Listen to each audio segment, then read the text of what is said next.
So anyone who knew me in my childhood, when they find out I have a food line, they're probably going to say what my mom said when she found out I was cooking for clients. They actually eat your food. Because when I was a kid, I was climbing trees and chasing snakes. I wasn't in the kitchen. In fact, the 2 times I did get in the kitchen were to go through it to get to the dinner table for family dinner and to pack my lunch for school. But today's generation is a little bit different. We aren't having family dinners or packing lunches anymore because we have become the fast food nation.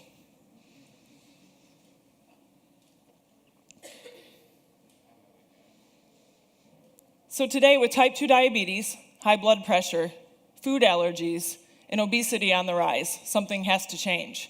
Because if it doesn't, the need for this drive-up window will be greater than that of the fast food restaurant. So what if there was something so different and exceptional that it made you think different about food? What if something totally took over your taste buds and had you thinking, now that's stupid good? Well, this is where stupid good food comes in. Basically, it's waffles and pizzas and grilled cheese sandwiches and spreads and dips to go with the whole line. You're probably thinking it looks good and it sounds good, but how does it taste, right? Cardboard. No, it's far from cardboard. So before we get into that, I want to introduce 3 people. I'm sorry, I just completely messed up my pitch. Before we get into that, I want to talk about eating on the go. Apologize for that. So eating on the go, we know, is pretty much high calorie, high fat, high sugar, and high carb, right? Well, what makes stupid good food different? The star of the show is actually protein and fiber. So I want you to take a look at your Panera Fruit and Nut Oatmeal, your Dunkin' Donuts Egg White Flatbread, and the Pecan Cherry Chicken Salad from Wendy's. And just look at the calorie differences. From 100 to 1/3 of the calories, even of the salad, and the protein knocks everything out of the park and the fiber except for the chicken salad with the protein. So back to how it tastes. Okay, we'll get to that in a minute. But first I want to introduce 3 people to you. Dawn Steimer, Steve Bradley, and Gail Bradley.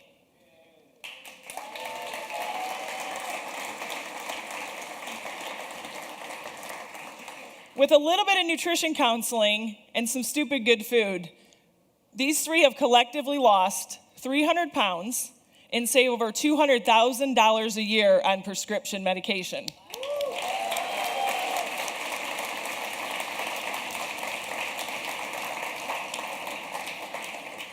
So let's divert our attention to Dawn Steimer. This is Dawn's before picture. When I met her in October 2011, Dawn weighed 267 pounds and was on diabetes and blood pressure meds and about to go on cholesterol medication. Fast forward a year, Dawn has dropped 90 pounds, has dropped all of her meds, and probably most impressively, Dawn got stupid and dropped 12 pant sizes.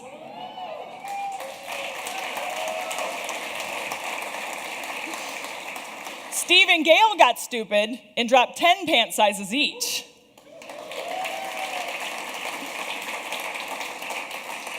So with that being said, let's talk about Krispy Kreme.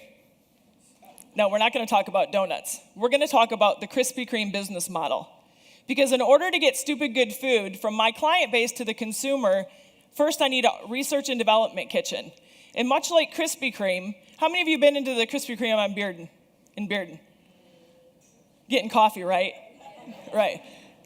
When you walk in and you look past the front counter, what you see is a small manufacturing facility in the back.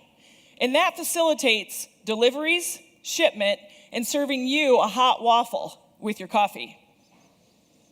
So stupid good food can mimic that without the high cost of a storefront because there's already a client base buying it.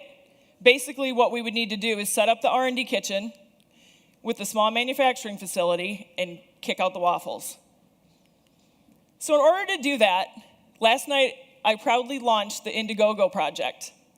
And we're looking for the 110 for equipment costs, raw goods, working capital, and marketing. So with all that being said, I'm the last pitcher. Hopefully you guys are hungry because I bought a lot of stupid good food with me. So, when the last two speakers are finished, I want you to come to the table and sample it and talk to these guys because they might inspire you to drop your pants and get stupid.